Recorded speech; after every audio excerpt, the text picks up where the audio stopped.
Okay, right.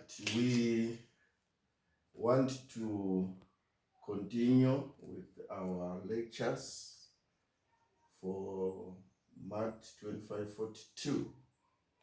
Now we have been doing all since we started right from day one when we were at school. We started with differential calculus or differential calculus of functions of several variables. So all those things, the partial differentiation, the Taylor series, the optimization, we were looking at differential calculus. Now we are going to look at, which is the last part of this module. Remember, this module has got two parts, that differential aspect, and now we are looking at integral aspect. So the integral calculus of functions of several variables. So I'm not going to teach you how to integrate. You learned how to integrate in your differential calculus of first year. So we are going to apply the integral techniques to functions of several variables, but everything is the same. So we are going to start with what we call double integral. Double integral. Now suppose you have got a function f x y, which is defined in a region R. The function is defined in a region R, or a rectangular region R, or simply a region R. So we want then to compute what we call the volume integral, which will give you the double integral. Suppose this is what we have. So the function is here, the fxy, which is equals to z, which is equals to z. So it generates this whole solid region. So what we do is you subdivide the whole region generated by the function fxy into small pieces of rectangular form. Then you add all those small pieces. Now, when you do that, you will have the volume for the whole region, which will be the summation. Remember, if you add those, there will be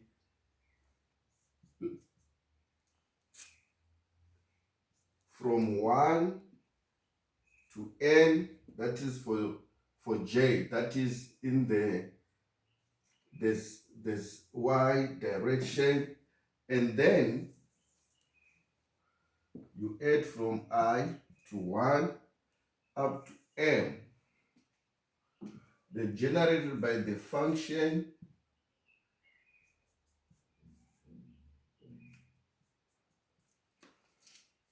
then times,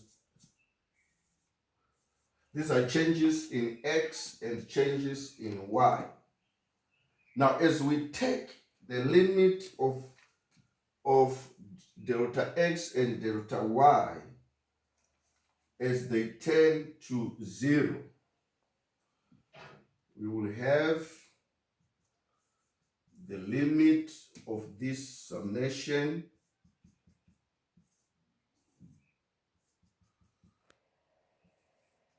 of fxi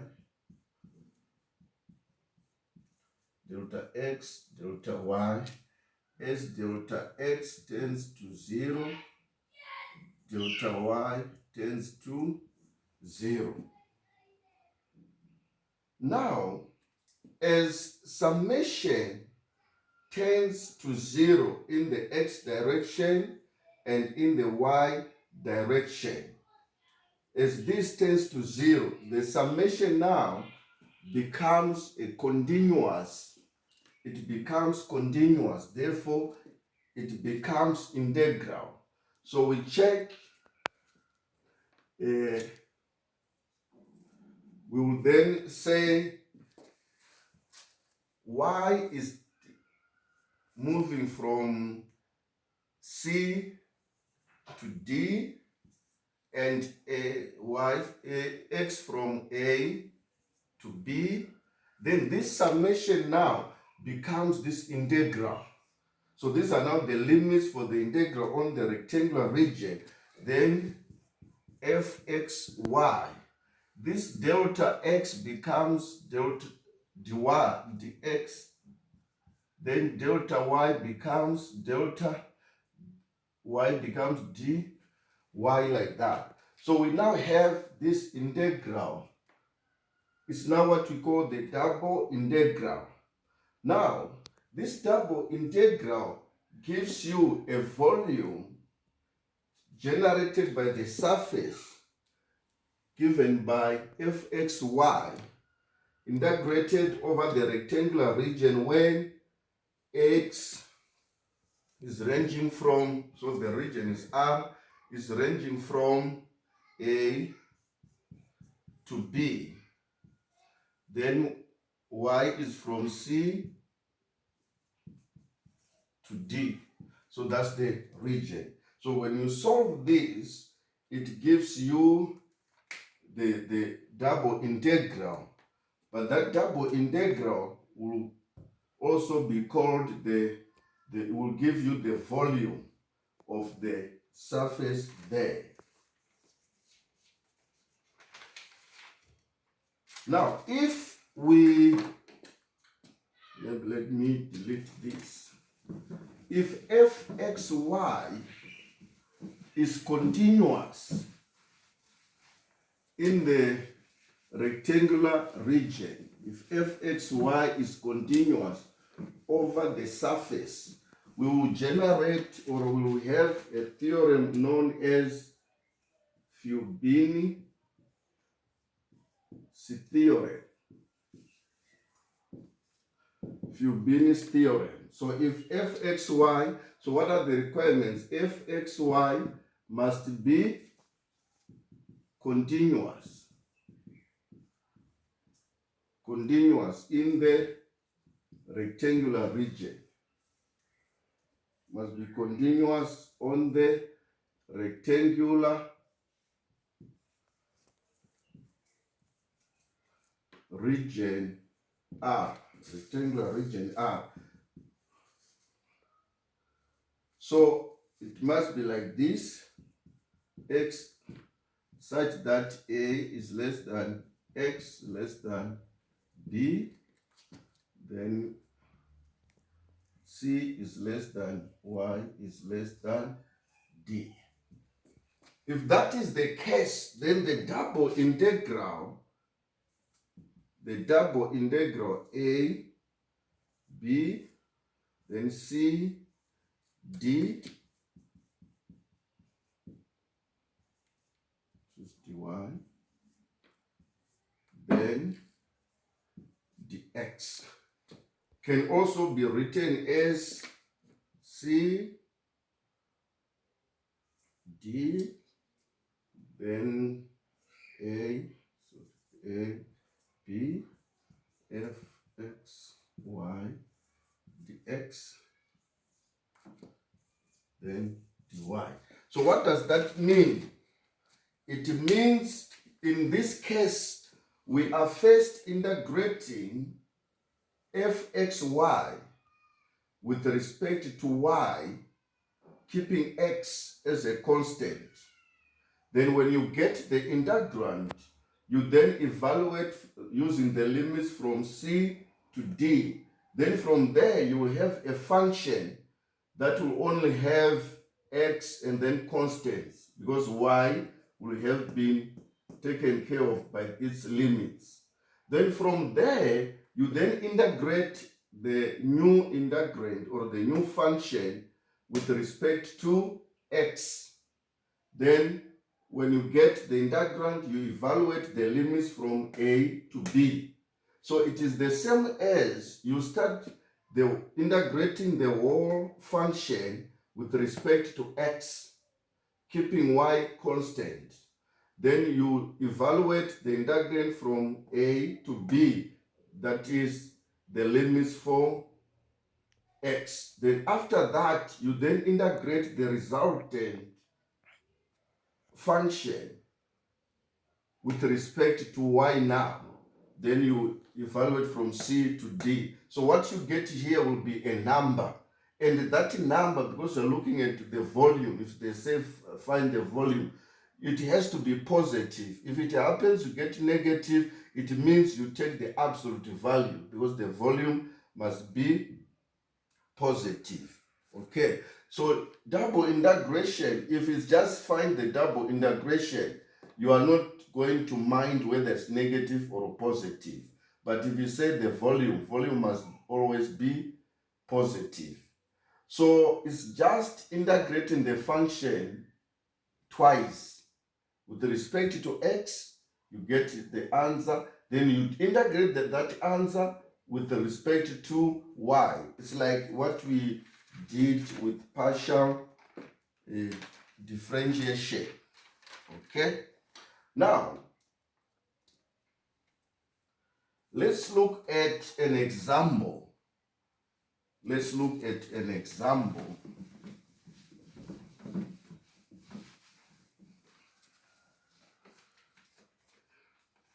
So we want to find example 1.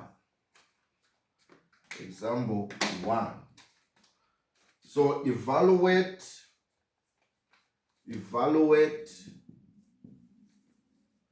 is the same as solve. Evaluate this 6x squared y to the power half plus y sine xy, then in brackets dx dy, where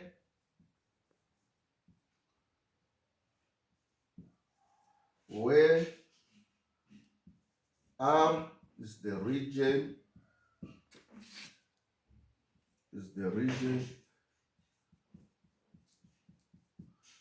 and y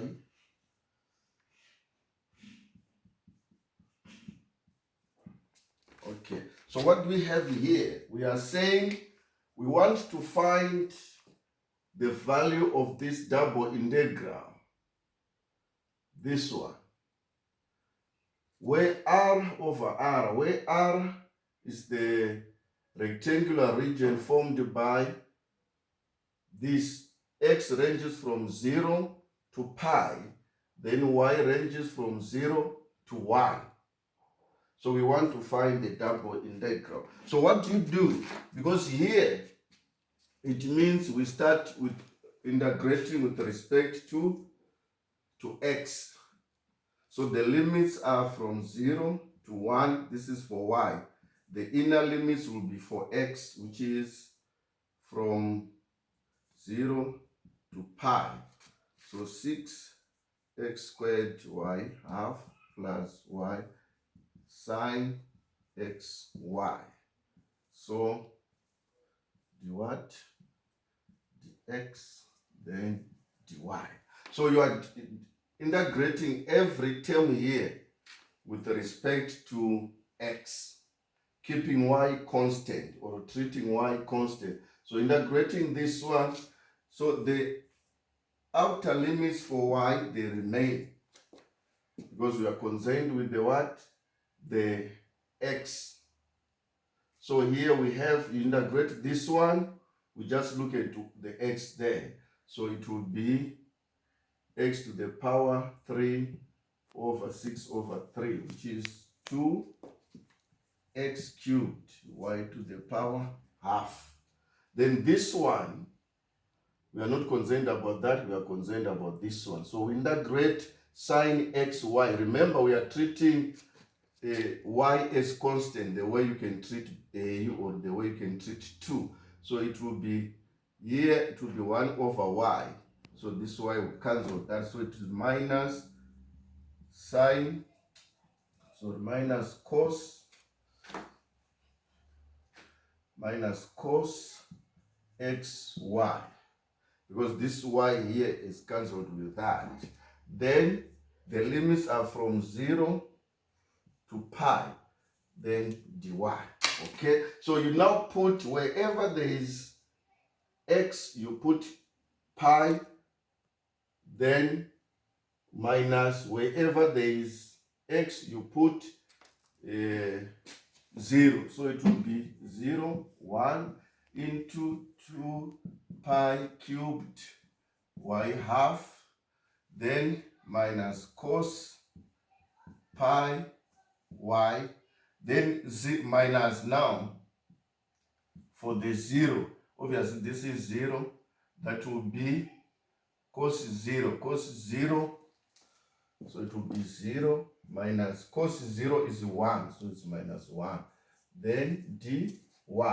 So eventually we are going to integrate this one, 2 pi cubed half minus cos pi y minus plus 1, then dy. So this is now a new function in y only. Now we want to integrate this with respect to y. So we are only looking at that one. Then you integrate y to the power half. So you add 1 there, that becomes 3 over 2 over 3 over 2. So it becomes 6, becomes like this.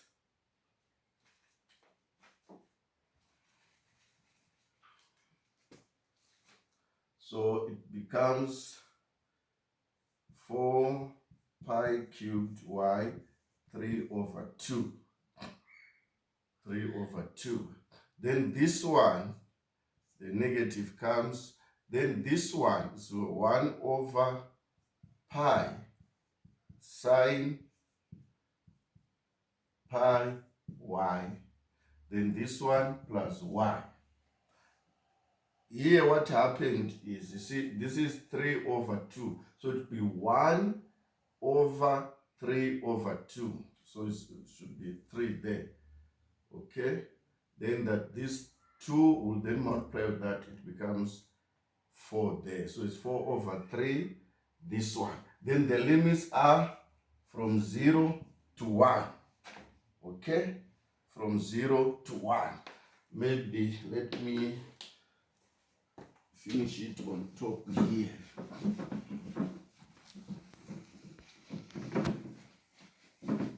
So wherever there's y now, you put 1.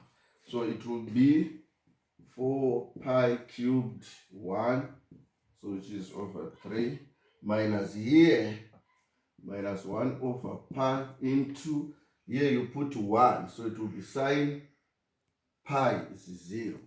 Okay? Then minus the lower limit now, here it will be 0, or there's 1 there, so there's still 1 for this one, so it will be plus 1, so minus this one will be 0, so it's 0. This one sine 0, it's 0, y0 is 0, so it will be 0. So the answer will be 4 pi cubed over 3 plus 1, like that. Okay? So if it's volume, you can take it as volume, but this one is just evaluate. So that's the double integral. You can also now check now on your own to see if, because remember I said the order may change. Now check now, you start with y, that problem, which is 6x squared y half plus y sine x y. So now you start with y, then after that you go to x. So you integrate this with y, then from there you integrate with respect to x and see if you are going to get this. If you don't get this, then it means you will have made a mistake somewhere. You must get exactly the same thing. Okay,